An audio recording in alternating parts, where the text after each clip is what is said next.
Yasir, players में game awareness भी नहीं है। ठीक है, आप टॉप ऑर्डर में खेलते थे पाकिस्तान के लिए, मगर आपका भी इत्तेफाक हुआ है टेल के साथ खेलने का। कैसे खेलता है एक मंझावा खिलाड़ी, one of the best of Pakistan that has produced. हमने बहुत दफा ये सुना है नाम, और बाबर आजम के साथ ये टैग लगा है that he is one of the best that Pakistan has produced in batting. कैसे खेलता है एक प्लेयर टेल के साथ जब खेल रहा होता है, एक ऐसा मंझावा बैटर जो कि इतने सालों से पाकिस्तान टीम को सर्व कर रहा है और कप्तान हो इस वक्त, कैसे खेला जाता है, कैसे खेलता है एक बैटर यासिर? देखिए, देयर इज नो डाउट कि there is only player in our lineup जो बैटिंग लाइनअप में जिसकी 40 से अबव एवरेज है। आप बाकियों को देखें, किसी की 40 के करीब भी नहीं है, सारे 30s में है। और हम लोग तो 30s की एवरेज में बाहर हो जाते थे टीम से कि यार नहीं, आप वापस आओ और कम बैक करके आओ, और कम बैक भी ऐसा करना है कि रन करके आए। ठीक है, जब आप लाइन में लगे होते हो तो आप 100-200 तो एटलीस्ट करते हैं, बड़े वाले 150 करते हैं, 170 करते हैं, तब आपका कम बैक होता है। टेल की जो आपने बात की, देखिए वो मैं समझता हूँ कि इट डिपेंड्स ना। देखें, इंजी भाई ने एक टेस्ट मैच जिताया था टेल के साथ, और मुल्तान का टेस्ट मैच था, अगर आपको याद हो तो थोड़ा सा कंडीशंस में डिफरेंस था। नहीं, इंजी भाई ने कितना रेशो जो है वो फेस किया था बॉल्स को, और कितना रेशो उन्होंने अपने टेल एंडर्स को कवर अप किया था। बिल्कुल बिल्कुल, नो डाउट। और टेल एंडर्स ने भी क्या कहते हैं, अच्छा रिस्पांस दिया था। मुझे याद है उमर गुल ने 30-35 कर दिए थे, और शब्बीर ने भी की थी बैटिंग। बट देखिए, इस टेस्ट मैच में अगर आप देखो ना, अगर प्रैग्मेटिकली देखें, अगर आप 211 आप चेस करें, 70 फॉर 8 हो गए आपके, ठीक है, 70 फॉर 7 और 8 वट एवर।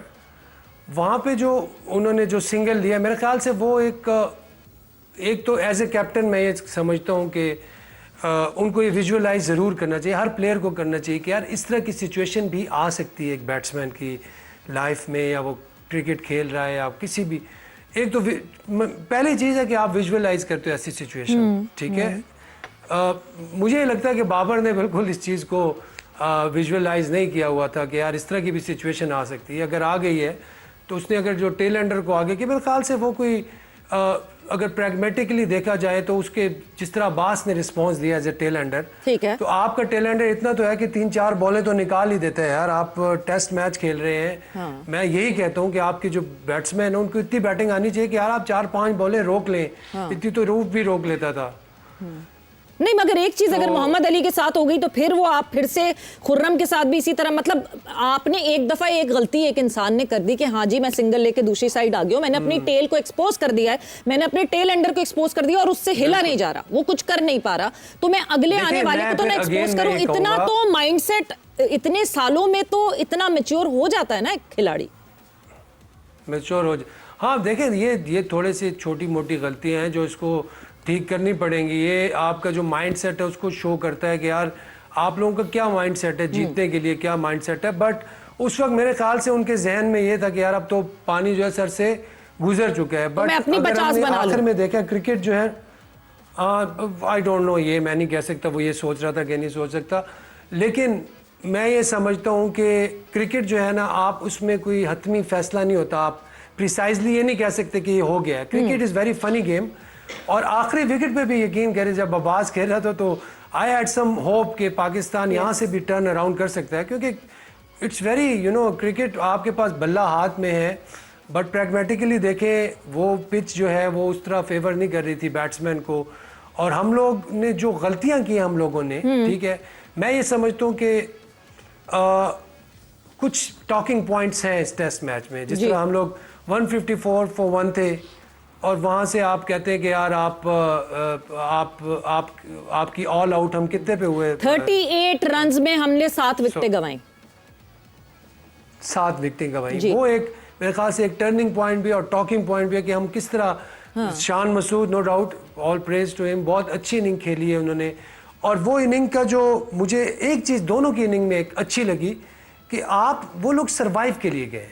ठीक है, जब आप सर्वाइव टेस्ट क्रिकेट में आपके पास शॉट्स हैं, आप शॉट्स के पीछे ना जाओ, आप विकेट पे रुकने के लिए जाएं। तो ये it was a very good mindset. But at the end मैं समझता हूं कि इमाम ने जिस तरह थ्रो किया तो he will be regretting all of his life. क्योंकि मैं भी जितनी भी मैं क्रिकेट खेला हूं, लेकिन मैंने जो इनिंग मैंने थ्रो किए तो अभी भी मुझे हॉन्ट करती है कभी कभी आके यार कि एग्जैक्टली वो बिल्कुल एक बैटर को याद रहेगी। और देखें ये जो हमने बात की है बाबर के सिंगल्स की, that is not the only problem but this is one of the problem. You can blame Mohammad Rizwan, आप सलमान अली आगा को ब्लेम करें कि क्यों ये लोग नहीं रिस्पॉन्सिबिलिटी उठा रहे, इन लोगों को भी रिस्पॉन्सिबिलिटी उठाने की जरूरत है। रऊफ, कमिंग टूवर्ड्स यू, ये जो आखिरी सिनेरियो, ये जो आखिरी टाइम फ्रेम, ये जो टी से पहले का टाइम और टी के बाद का, टी के बाद तो खैर बचा ही नहीं था टाइम, टी से पहले का जो टाइम फ्रेम था, आप इसको कैसे एनालाइज करते हैं और इलैबोरेट करते हैं? उनकी जो साइकोलॉजिकल अपब्रिंगिंग करने वाला कोई नहीं है, जो छोटे फ्लॉज हैं बायोमैकेनिकली ठीक करने वाला वो कोई नहीं है। 10-12 साल बाद भी कोई नहीं है। नहीं, मैं बताता हूँ ना वजह क्या हुई है। वजह ये है कि जब आपकी जो क्रिकेट थी वो चल रही थी नेचुरल टैलेंट पे पिछले 60 साल से, आपके पास राइट फ्रॉम जो यूनाइटेड जब इंडिया था तो वहां से आपके प्लेयर्स आए थे जो पाकिस्तान टीम से जब सेपरेशन हुई थी तो पाकिस्तान टीम में आ गए थे, तो वो एक कंटिन्यूटी थी। उसमें फजल महमूद थे, सरफराज नवाज थे, फिर इमरान खान, फिर वसीम वकार, फिर इसी तरह बॉलिंग में जहीर अब्बास, सलीक मोहम्मद, माजिद खान, ये सलीम मलिक तक आगे कंटिन्यूटी चलती रही है लंबे अरसे तक। मगर पिछले 8-10 साल में जो कंटिन्यूटी जो है ये जो लेगेसी की वो डिस्कनेक्ट हो चुकी है।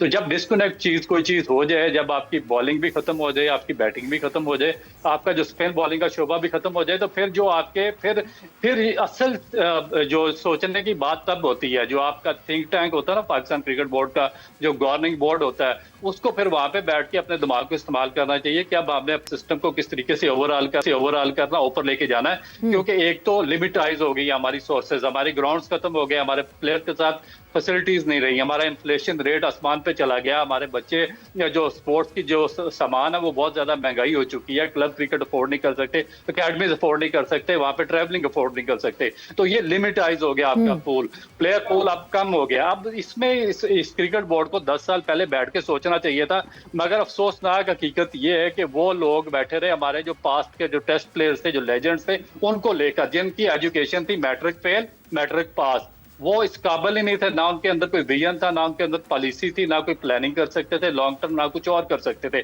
वो बैठे, उन्होंने तनख्वाहें ली और निकलते चले गए, अपने अपने सारे उल्लू सीधे करते गए, और अब हम बिल्कुल ही धड़ाम से नीचे गिर चुके हैं। अब इशू क्या हो रहा है, जो आप बार बार बात कर रहे हैं ना कि ये जो अवेयरनेस बेसिकली ये नहीं है। जब आपका माइंड शिकस्त तस्लीम कर चुका हो कि हमने हारना है, तो फिर आप इसी तरीके से हरकतें करते हैं जो हमारे कैप्टन भी कर रहे हैं और सीनियर बैट्समैन भी कर रहे हैं। उनको नहीं पता कि सिचुएशन को किस तरीके से हैंडल करना है, सेशन को किस तरीके से खेलना है, टेल एंडर को किस तरीके से बचाना है, सर्वाइवल किस तरीके से करना है और टारगेट के नजदीक किस तरीके से पहुंचना है। अब इशू क्या है कि जो आपने देखे उसमें सबसे बड़ा मसला क्या आ रहा है, मसला ये आ रहा है कि फिर जो आप ऊपर से जो सबसे बड़ा ब्लंडर वो कर रहे हैं कि इस सिचुएशन में भी जब आपका जो नेचुरल टैलेंट है वो डाई डाउन हो चुका है, आपके पास प्लेयर्स पूल खत्म हो चुका है, आपके पास रिप्लेसमेंट नहीं है, आपने फिर भी इलिटरेट कोचिंग स्टाफ साथ रखा हुआ है जिसकी एजुकेशन मैट्रिक है। ये जो पूरी दुनिया में यूनिवर्सिटीज करवा रही है ना स्पोर्ट्स साइंसेज में एमफिल पीएचडी और ये वो कि पागल नहीं है। ऑस्ट्रेलिया ने जो बच्चों का निसाब है उसमें क्रिकेट को एज ए करिकुलम उन्होंने शामिल किया हुआ है। 2 अगस्त को फिर से ये टीम मैदान पे उतरेगी। क्लीन स्वीप से हमने अपने आप को बचाना है, बिकॉज हम अभी बांग्लादेश में क्लीन स्वीप होकर आए हैं। हम लगातार अवे की 8वीं शिकस्त का सामना कर चुके हैं, ये 9वीं शिकस्त हमें बचानी है। What to expect Yasir?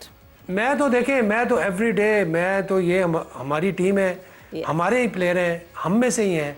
मैं तो ये एक्सपेक्ट करता हूँ यार, मैं अगर एक मैच में कुछ नहीं किया, अगले मैच में मैं 100 करोड़ मैच जीता हूँ, तो मैं तो ये एक्सपेक्ट करता हूँ कि जो भी गलतियाँ इन्होंने की हैं वो ना करें, पॉजिटिव जाएं, अपना 100% दें, एंजॉय करें। इंशाल्लाह हमारी टीम में इतना टैलेंट अभी भी है कि ये इनसे आराम से मैच जीत सकते हैं। अपना जाए 100% दें। हाँ, बिल्कुल लड़ें, एटलीस्ट फाइट शो करें, दूसरी टीम को चैलेंज करें। रऊफ, वन लाइनर आपकी तरफ से भी मुझे चाहिए। 2 अगस्त फर्स्ट चॉइस 11 हमारे पास नहीं है। अब्दुल्ला फजल आउट हो गए हैं, इंजर्ड हैं, शान इंजर्ड हैं, आउट हो गए हैं, फर्स्ट चॉइस 11 नहीं है। ये हमारे पास अल्टरनेटिव 11 है।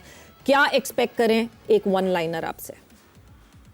देखिए, मेरा ख्याल है कि ये जो back to back whitewash है इससे बचने की कोशिश करनी चाहिए, क्योंकि बहुत ही शर्मनाक होगा कि आप बांग्लादेश से वाइट वॉश हुए और अभी अगर वेस्ट इंडीज से भी वाइट वॉश हो गया तो पाकिस्तान की क्रिकेट बहुत ही एक अफसोसनाक मकाम पे खड़ी होगी।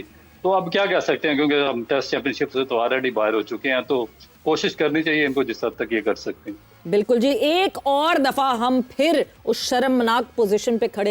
Pakistan test cricket has hit rock bottom, मगर ये रॉक बॉटम से भी बॉटम और पता नहीं हम मेरिनारा ट्रेंच की तरफ जाने लगेंगे। बॉटम और बॉटम हुए जा रहा है। हर दफा लगता है इससे बुरा नहीं हो सकता, मगर इससे भी बुरा हो जाता है। Thank you Yasir Hamid and thank you Abdul Rauf, आपका बहुत बहुत शुक्रिया आप दोनों का for joining in. And I hope कि हमें जो है वो अच्छी परफॉर्मेंसेस दिखेंगी, हमें फाइट बैक दिखेगी जब 2 अगस्त को फिर से इस टेस्ट मैच, ये दूसरे टेस्ट मैच की वेस्ट इंडीज़ के अगेंस्ट जो है वो सिलसिला शुरू होगा और हम खुद को उस वाइट वॉश की शर्म से बचा सकेंगे।